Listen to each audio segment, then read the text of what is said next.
I heard the chandelier before I heard her voice.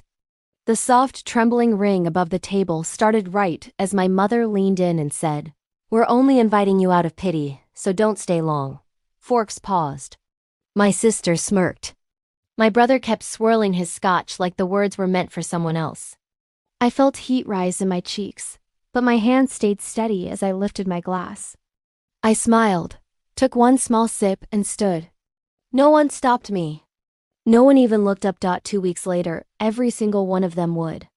But before I continue, I need to know if someone out there has heard words like these before. If you have, follow me into the rest, because it didn't end the way they expected. Hello, I'm Lotus. And when I was a kid, the cabin at Lake Marlowe was the only place I ever felt solid, not see-through. My grandfather would take me down to the dock before sunrise. The lake was a sheet of silver, waiting for the day to begin. He'd place a fishing rod in my hands, steady and warm, and the air would smell like wet pine. At night we sat by the fire, my fingers sticky with burnt marshmallows, the cedar chest beside us holding the deed he always called ours. One day he told me, "This will be yours to protect." I held on to that like a promise. After he died, the cabin became something else. My parents quietly folded it into what they called the family place, even though the title stayed under my name. Summer trips were planned in group chats that never included me until everything was finalized. Photos from those weekends started appearing in frames around the house. My brother on the dock pretending he caught the biggest fish. My sister wrapped in a blanket on the porch. My parents smiling like they'd built the whole thing themselves. I wasn't in a single picture. I learned early that attention in my family wasn't shared. It was assigned. My brother was the shining example. My sister was the one everyone adored. I was the utility player, the extra pair of hands. When I made the honor roll, no one came to the ceremony. When I worked 2 jobs to pay for community college, my mother used me as a cautionary tale. Make better choices than Lotus. It was never loud, never cruel, just a slow, steady drafting of my role. The night they forgot to set a place for me at dinner. The birthday when only my grandfather remembered. The day a teacher called to say I'd won a scholarship and my parents replied, "We didn't know she applied." There was one summer I tried to speak up. They were planning another weekend at the cabin, and I said quietly, "I'd like to come too." My mother didn't even look up from her notes. "All the rooms are taken," she said. "Maybe next year." My brother snorted.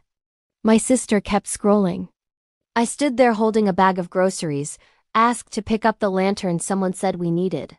No one noticed when I set the bag down and walked out. Looking back, I think that was the day I understood the silence they expected from me. And I learned how to survive inside it. 2 nights after the party, my phone lit up on the kitchen counter while I was rinsing a mug. The screen flashed family group chat photos and plans, long threads I hadn't opened in months. I wiped my hands on a towel and glanced at the preview. They were planning the annual summer trip to the cabin. My brother sent a picture of a new outdoor grill. My sister suggested matching family shirts for the porch photos. My mother typed paragraphs about guest rooms, groceries, and seating arrangements. My name wasn't mentioned once, not as a guest, not even as a footnote. It was like watching a play where I had been written out of the cast but left in the credits for legal reasons. I tapped the screen and scrolled quietly. All the bedrooms are taken. Lotus doesn't really come anyway. We'll use her key if she forgets to drop it off. Her key. As if she owned the place. As if I didn't, a small envelope icon appeared at the top of the screen. Another bank email. The kind I usually ignored. I opened it on instinct. It was a reminder about a joint account I didn't remember agreeing to. My name appeared right beside my mother's, highlighted in bold. At the bottom, a note about property tax autopay linked to my profile. Payments for the cabin. Payments I didn't authorize. The kitchen suddenly felt too quiet. The refrigerator hummed. A car passed outside. My breath felt heavy, like the air had thickened. I wasn't just overlooked. I wasn't just the extra guest. I was a name they used when paperwork required someone responsible. I set the phone down face down. The vibration of new messages buzzed against the wood, rattling slightly like something trying to crawl back into my attention. I didn't pick it up. Instead, I sat by the window, pulled my knees in, and watched the city lights flicker against the glass. Towels hung unevenly on the counter. A stack of mail leaned against the fruit bowl. Everything looked paused, waiting. I closed my eyes for a moment. When I opened them, I felt something settle. Not anger, not even hurt, just clarity. I smiled, small and quiet, almost invisible. But they would notice soon. The morning after the group chat, I woke before my alarm. The apartment was dim, washed in the gray light that makes everything look softer. I tied my hair back with the elastic on my wrist, padded barefoot into the kitchen, and started the coffee maker. Its slow drip filled the silence like a metronome. I sat at the small wooden table, its surface marked with old coffee rings and scratches from years of work. I opened my notebook, the same one I used for freelance clients, and turned to a fresh page. The pen felt heavier than usual, but the words came easily. Sell the cabin. Close joint accounts. Call a lawyer about the estate. 3 lines. Neat. Simple. Steady. A plan built from silence. I took a sip of coffee and pulled the metal filing cabinet open. It groaned like it always did. Inside were years of documents, old bank statements, tax letters, utility bills, things most people would have thrown away. I kept everything. It wasn't sentiment. It was survival. Near the back, wrapped in an old envelope, I found the deed to the cabin. The paper was slightly yellowed and still smelled faintly of cedar from my grandfather's chest. I smoothed the edges with my palm and placed it on the table. At 7:14 a.m., I called Dan. He answered with a tired voice, clearing his throat. "Lotus, everything okay?" he asked. "I need to sell the cabin," I said. No hesitation. Quietly, efficiently. There was a pause long enough to imagine him sitting straighter, waking up fully. "The one by Lake Marlowe? Your grandparents' cabin?" he asked. "Yes. I thought your parents used it." "They do," I said. "But they don't own it." Another pause. A shift. The kind where someone realizes the ground beneath them is not what they assumed. "All right," he said slowly. "Send me everything you have. I'll draft the paperwork." We hung up. I scanned the deed page by page. The soft hum of the scanner filled the kitchen. I sent the files to Dan with a short message, then moved to the next item, joint accounts. The blue-white light of the laptop lit my face. My name appeared in places I didn't expect. Co-signer on an old checking account, secondary on a credit line attached to the cabin's property taxes. I clicked through each one, reading the fine print, the dates, the signatures. Some went back years. Close account. Remove name. Disable autopay. Each action made a soft clicking sound like distant dominoes. I took notes, marking confirmations with small check marks in my notebook. At one point, my phone buzzed with a text from my sister. "Mom's planning the trip. Are you coming or not?" I let the message fade from the screen without opening it. By noon, I had closed 4 accounts, removed my name from 3 others, and canceled every automatic payment tied to me. The silence in the apartment felt different now. Not empty, but intentional. Controlled. Next, I drafted an email to Harris, my parents' estate lawyer. I kept it brief and formal. "Hello. I'd like to review all documents related to the family estate and ensure my rights are properly represented. Please advise on available dates. Regards, Lotus." I read it twice, then hit send. A voicemail alert buzzed. Probably my mother, though she hadn't called me directly in weeks. I didn't listen. Not yet. Instead, I cleaned the table, stacked the papers into a single organized pile, slid them into a folder, and set it on the counter. The apartment felt sharper, like the edges of things had come into focus. The plan wasn't emotional. It wasn't loud. It didn't need to be. It was procedural. Exact. Unmistakably mine. Around 3, Dan texted. "Got the deed. Everything checks out." Starting the listing quietly. "We'll send updates as offers come in." I replied with a simple, "Thank you." As afternoon faded, I sat by the window with a fresh cup of coffee. The city moved below. Cars, voices, wind pushing against the glass. I watched it all with a stillness I hadn't felt in years. They had spent so long treating me like a name they could use, like a space they could fill, a signature they could borrow. I had played along. I had stayed quiet. This time, the silence belonged to me. I closed my notebook, set my pen on top, and took one slow, steady breath. This time I wouldn't fix what they'd broken.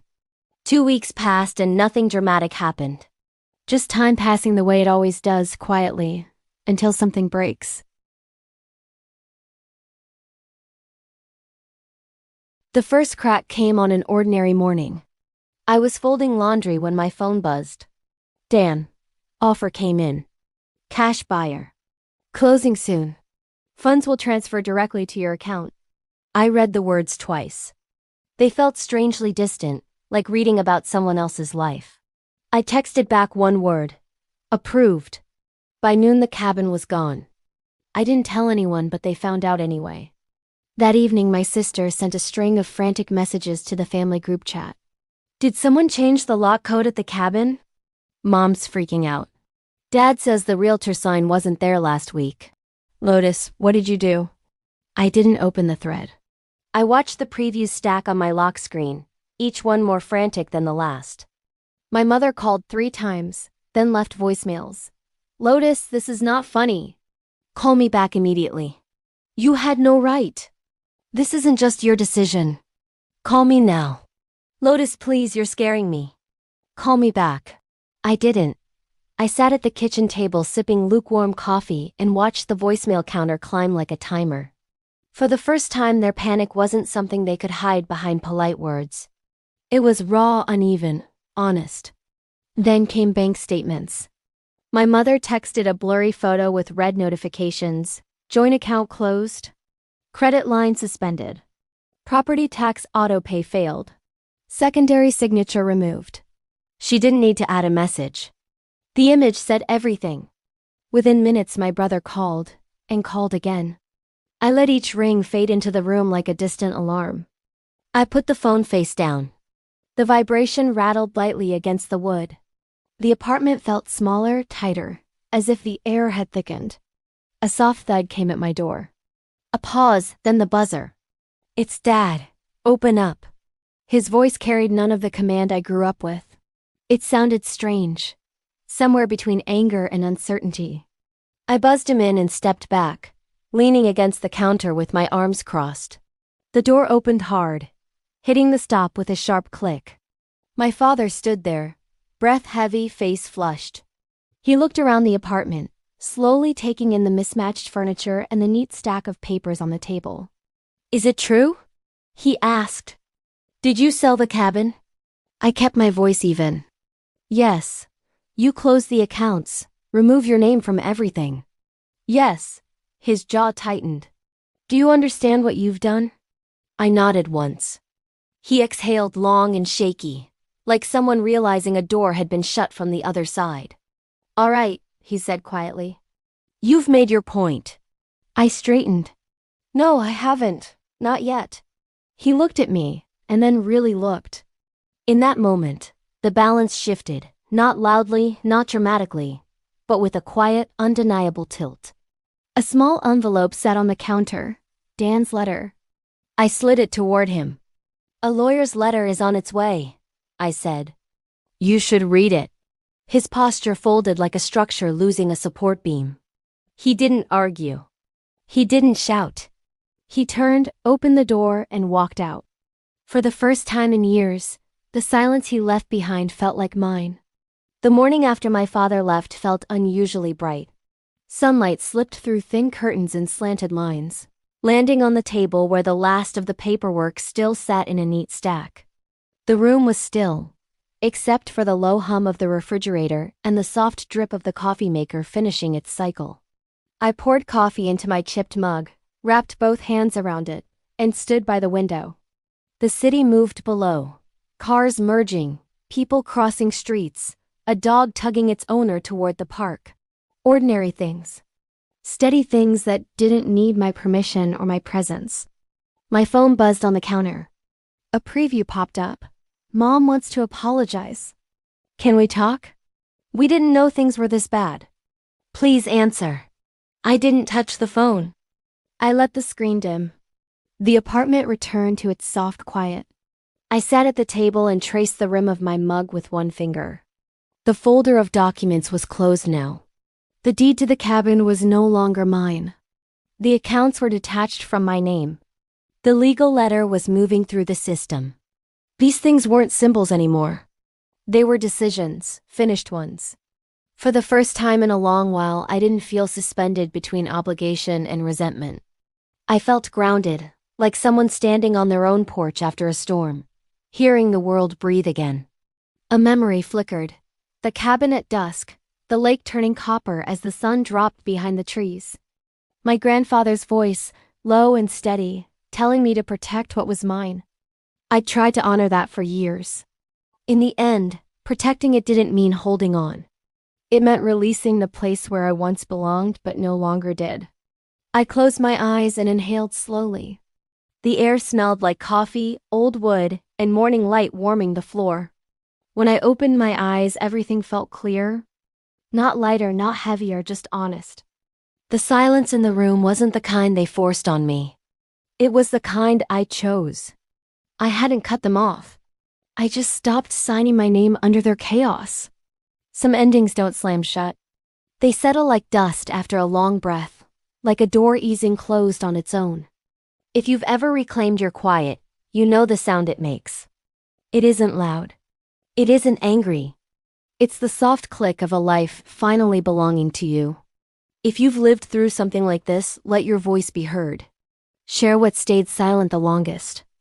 Your story might be the reminder someone else needs to choose themselves.